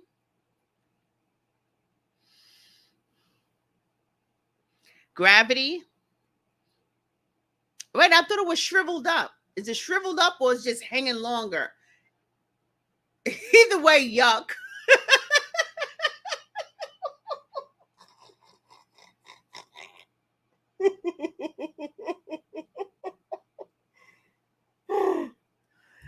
Thank you, Lori. Please find it in your heart too. Oh my God, it's funny. They may not want to see titties hanging low either. I know. Do your titties hang low? I know, right? Went from a 38C to a 44 long. Your kind of talk, Lisa. Don't you start. Y'all don't. Let me leave Lisa out of this because y'all don't even want to know. I would go to the new beach. It's probably fun and don't care about the weed whackers. You know what? That's probably right. In my mind, there's a perv in that group somewhere, you know, and it's the perv that I'm like, ah, it's the perv somewhere. And I don't want to be able to point that, to spot that perv. by things going boing. You know what I mean? Because then that's going to be like, okay, so now you just straight here to violate somebody. And then my childhood trauma comes out. And then I really need therapy after that. See, I don't know. I don't want to go to a nude beach. If it was an all women's nude beach, that'd be nice. They should have all women nude beaches. I think I feel safer. I'm finally home and we'll have to watch the replay. Okay. It's like your breast. Just like your breast, they fall. Oh, okay. Wow. I guess. Okay. How you know, Lori? You got a lot of answers. I'm just saying. Either way, we need to stop. Thank you. How did? Yes, let's stop. What the heck? Thank you for bringing structure back to my daggone live, Geraldine. I need to cut this part out. Oh my God. All right. Nicole, I'm not even highlighting your daggone crush, your thing. Oh no. You've been on those beaches 3 times? Okay. Hey, hey, Ruby, whatever you walked into, you know it's not me because I'm the innocent one of everybody here. You already know how innocent I am, right? Whatever you walked in on, it wasn't my initiation. These are Lori and them. Oh no, it's not Lori. Who else said it? Somebody something. I don't know. Oh Lord, no. You've been there. I might check one out to be nosy, but then that might be a violation. They might be. Let me stop talking about this topic. That's not what I do, guys. You guys, right? Angela, let's bring it back. On the nudity, you didn't focus on it. Okay, how did we even get here? The hell? I'm trying to. And it, really?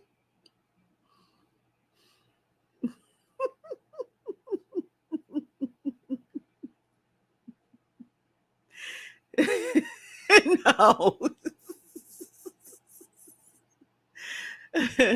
No food, no fun. Live, laugh, life, and have fun. I know that's right.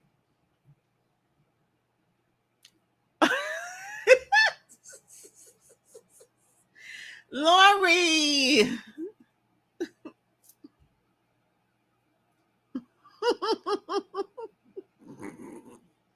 Y'all are funny. Oh my Lord. No. But you know what? Well, look, I was gonna say, do you have to take off your clothes at a nude beach, or can you walk there with clothes on? Because how are we gonna know what it's like, or if a perv is there if you can't see it beforehand? Oh, jeez.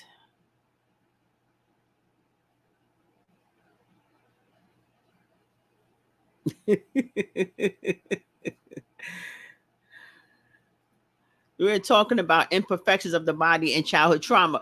How the heck did childhood trauma turn into shriveled up testicles? What the hell?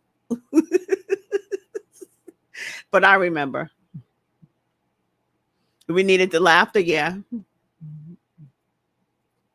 You can't wear shoes. That's it. So I can go there with my clothes on. Hey, Vera. But I'm back. What do you do frequently? Vera, you know daggone well I have nothing to do with this conversation.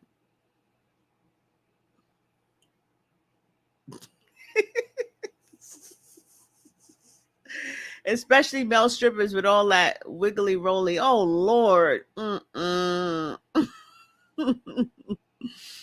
Hey Cecilia. I start looking like rubber. Oh God. You see, Lisa? Vera, crack it up.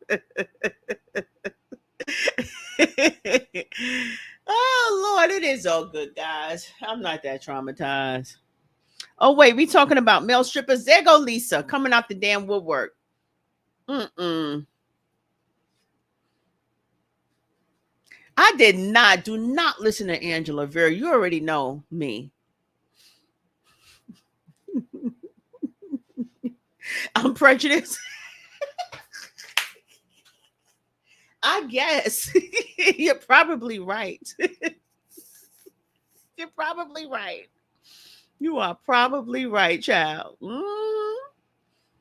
It's looking that way. Another distortion I didn't know I have. Thank you so much. I got to work that out now. It says the person who lives near a nude beach. I know. My daughter told me. How my daughter know it was a nude beach over there? I gotta ask her. The hell? How would any of her friends know? They in their 20s. Shoot, 29. How would you know about some damn nude beach? And I got some questions. Lena, at least you would be considered nude from the ankle down. You shouldn't feel out of place. I know. Shoot. That's what it was. We were talking about being free and loving ourselves. Thank you. You helped me. Marie said you helped me moving forward because I have been crying over a breakup and feeling what I did wrong for it to end. Rejection hit hard. That's because you haven't healed that rejection part of you. You brought that rejection. You brought the perception of rejection, excuse me, to your relationship, and that's why it hurt you so much. So what you were feeling was really self-imposed, self-induced. It's all about your mindset. It's all about your perception. It's all about your perception. And remember, I already told you how to heal those things, right? It had nothing to do with you. I have a friend that used to be a male stripper. I knew a couple back in the day. And I was in my early 20s. I knew a couple of strippers. They have been free. I left Facebook to come to YouTube. All right, Janelle. I am on YouTube. Eon. Hey, Marion Bell. Kind of I had to learn it wasn't me. Yeah. I had to learn it wasn't me. Don't ask her, you can unhear her answer. Hey, Cynthia. Yeah, Marie, but yeah, you bring your perception, you bring that rejection with you, and that rejection started in your childhood. It started with you being rejected back there. That's why I told you that it's important to do that practice that I told you earlier, revisiting those painful parts of your childhood and being your own savior and giving that little girl what she needed at the time when she needed it. You giving her that instead of being rejected, revise that and revise it to the scenario that you would have preferred, and that's how you revise it, and that's how you heal your childhood trauma without waiting for somebody to do it for you. Maria, I can tell how to heal that too. Just say F him. It works for me very well. Nicole is a mess. F him, right? We all need to go to YouTube at this point. I know, right? See, it's clear no testes on this line. Oh my God. I'm glad when I'll be glad when my testicles come back home. They in Paris for the Olympics. What testes? Testicles? Who's in Paris? Look at me in my face. What are you talking about? Yes, it definitely works. It definitely works. And if you've been in therapy for a long time,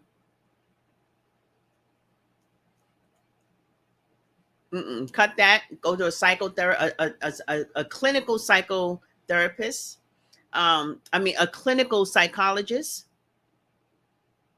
and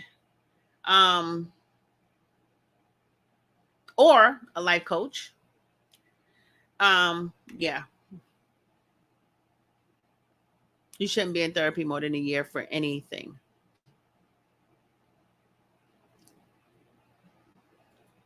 On a new beach, I don't know. I just know I live on the coast of Long Island, and the beach goes from hither to wither, and they got new beaches somewhere in between all around.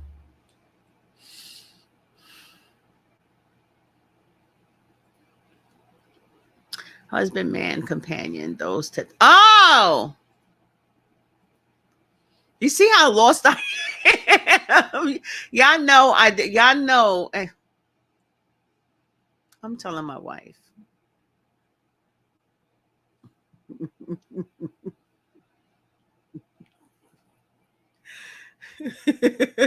You know I'm already, you know how green I am, Angela.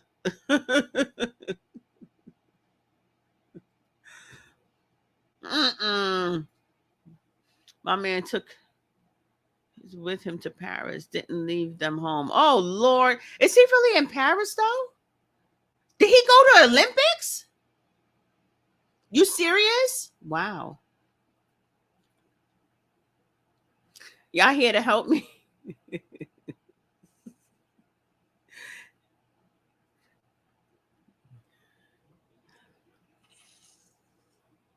Thelma, thank you so much for the cash app, girl. Thank you, honey child.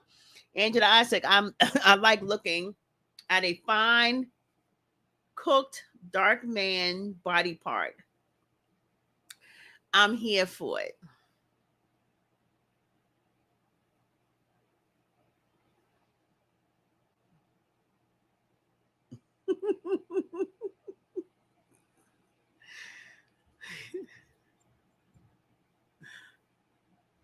Okay.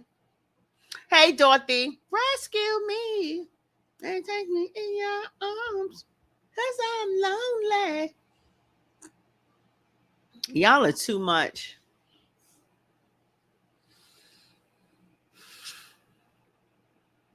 Lori said, Lena, you help me look at things in a different perspective. Thank you. You're welcome, Lori. You help me look at things from a different perspective too. This is reciprocal, especially in this moment. You help me realize I'm prejudiced against the weed whacker. Help me realize that maybe them cognitive distortions are not all the way clear.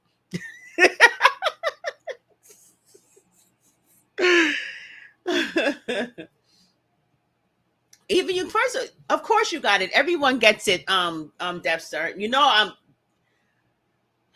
in my spirit form, I'm blonde with ADHD. Imagine how that looks. I don't know. It just came along with the reading of whatever the hell it was I was reading about the testes.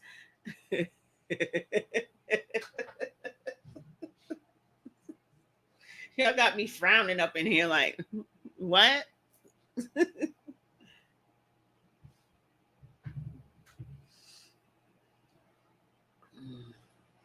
Selena, who told you there was a nude beach?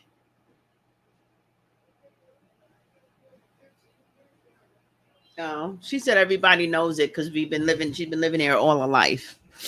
I ain't know it. The hip hop hell. Right. You already know. I'm legally blonde. In need of some Adderall on top of that, with a bit of dyslexia. Let me stop saying no. Those are not anyway. Look, words have the power of life and death. I got a quarter of a watermelon left. I need to eat that.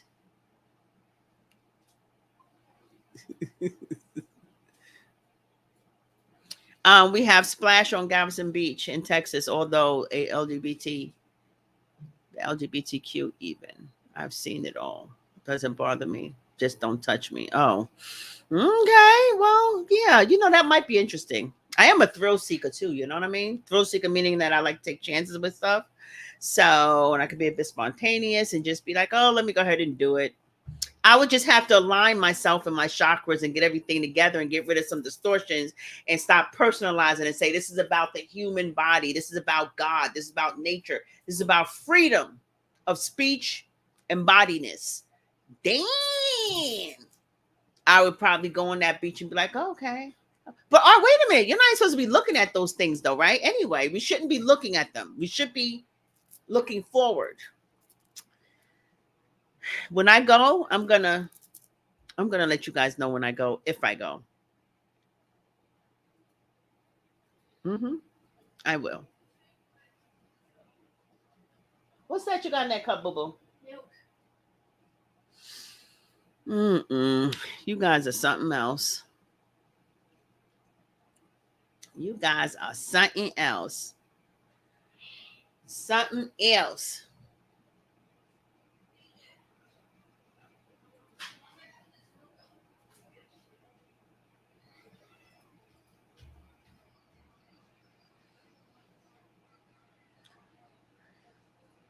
Just don't go tripping and falling or anything.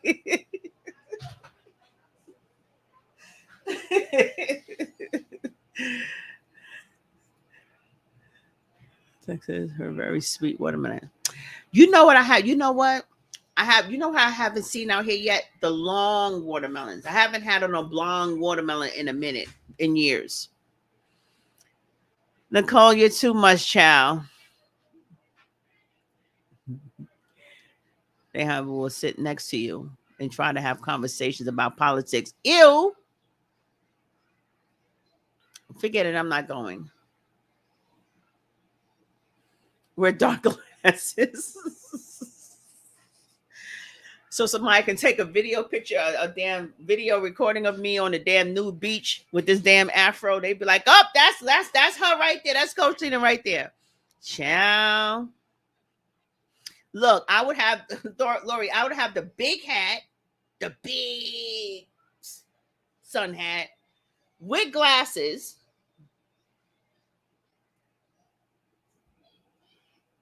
If I can get the hat on my head, I would have to twist my hair. I would have to do that. Oh yeah, I'll be in the blogger shade room as being a nudist.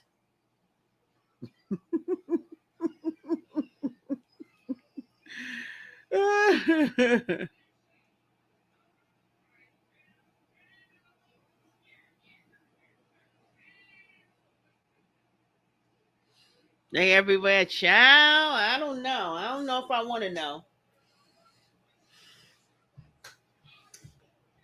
My husband bought me a half of the long watermelon. I could see the sugar in it. So sweet. I haven't had a long one. I have to go to New York City to the farmers markets out there and get a nice long one. I haven't seen a long watermelon since I was little. Out here, they're round. And I don't know what is growing in my yard. I don't know if they're going to be long or round because I got the seeds off the boat. And I know that they're seeded watermelons. So I don't know if they're going to grow long or round. So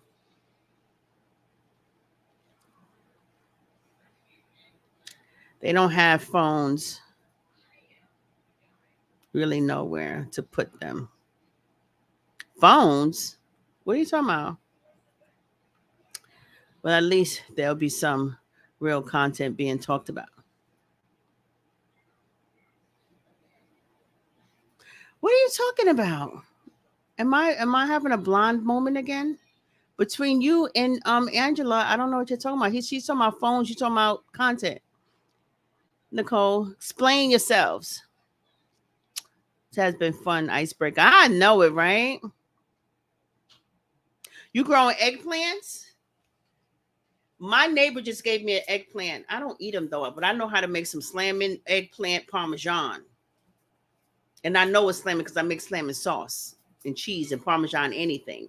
So she gave me one, but it ended up going bad because I didn't make it. Excuse me, because I don't eat it. Tomato. Oh, supersized water. Really? Mm. Oh, no pockets. I get it. Allow me to accept the man bring them from the south.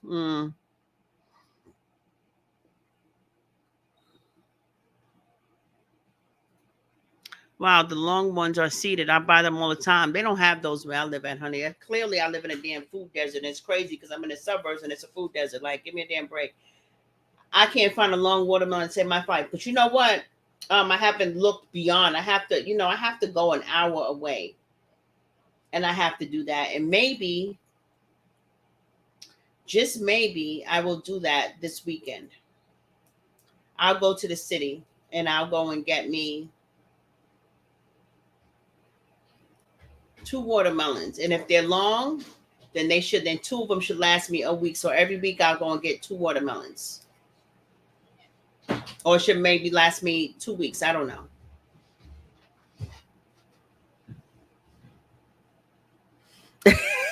You're gonna need me to catch up. You know what? These comments be lagging sometimes too. And I'm going through all of them, so I'm usually like,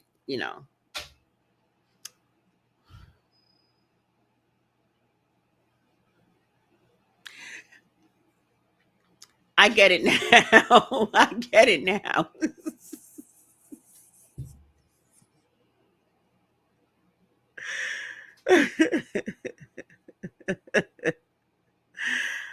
Oh my God.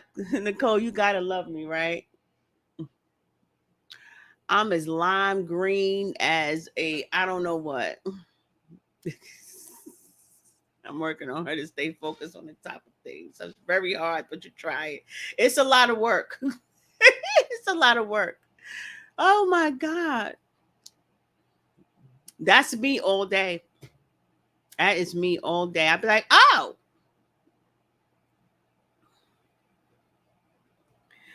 no, you know what? I know. But it's really not. I just haven't been in a while. But no, I don't mind going. I used to go to the city almost every day when Lonnie was out there. I used to go to the city all the time. And I had to, I never had, well, not never. The majority of my relationships were all in the city. They weren't where I live at. They weren't nowhere. They was always an hour or two away. So I don't mind traveling out there. I need to get out there. That's where they having all the damn street parties and stuff. It's a lot of fun in the city. We have to teach you how to curse. So why you be familiar with the new beaches? They probably inspired you to curse. Chow. I know how to cuss. It just doesn't sound right. This doesn't sound right from coming from me. It just I know how to do it. I'm not saying no f bomb though, but I could. I have said f bombs in our calls with the team. You know, I would say a little f bomb here and there. They're kind of used to it. So, in a little tiny circle or with my wife, I'll say a cuss or two.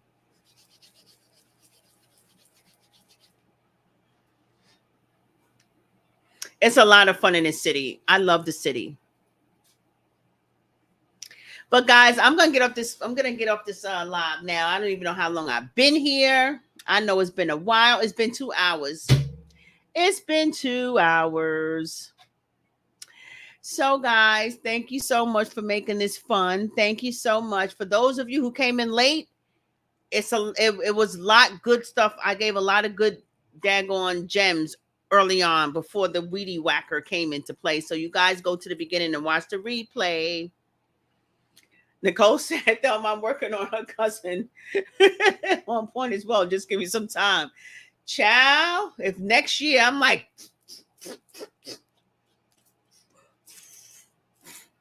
all of that with all the words to match it, man, I'm gonna be a force to be reckoned with. Y'all gonna be like, y'all gonna be selling my old lives as classics. You're gonna be like, okay, if y'all want to see Lena in her pure form, it's for sale. $10.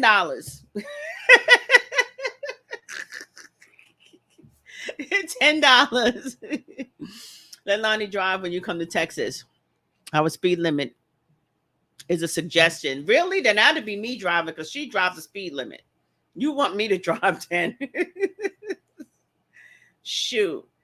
But for real, then you just that right. You've done your job if I get there. Child. I don't know. Get me to say the F bomb and the B bomb publicly? I don't know. Those are some pretty harsh words, don't you think? They're really harsh, really harsh. I've said them in private though. Lisa Darnell and Chef and them, they heard me say them a time or two. Yeah, maybe. Yeah, I don't know if I can say it public though. Hell no. People on the right is 75, 85. What the hell is it left then? Is that like 110? The hell? They're meant to be harsh. Yeah, but they're really harsh. I can say the A word. I can say the A word with ease. I was about to say it, but I can't. But I could say the A word easily, more easily. Oh my God, y'all are funny. Let me get off this daggone phone on this daggone live. Oh Lord. Bye guys. Thank you so much for joining me. Mwah. See you guys. Oh, she got my nails done right. White. Plain white. So they stay tight, stay right. So you want daisies and little lilies hanging off of them? What? Oh, my nails? What are you talking? Look, something else that went over my head. You see, Nicole, you're giving me a headache. Show my nails. 4 hours for nothing. I can't even. I should have told you that story early on. Let me get off of here. I'll talk to you guys later. Bye.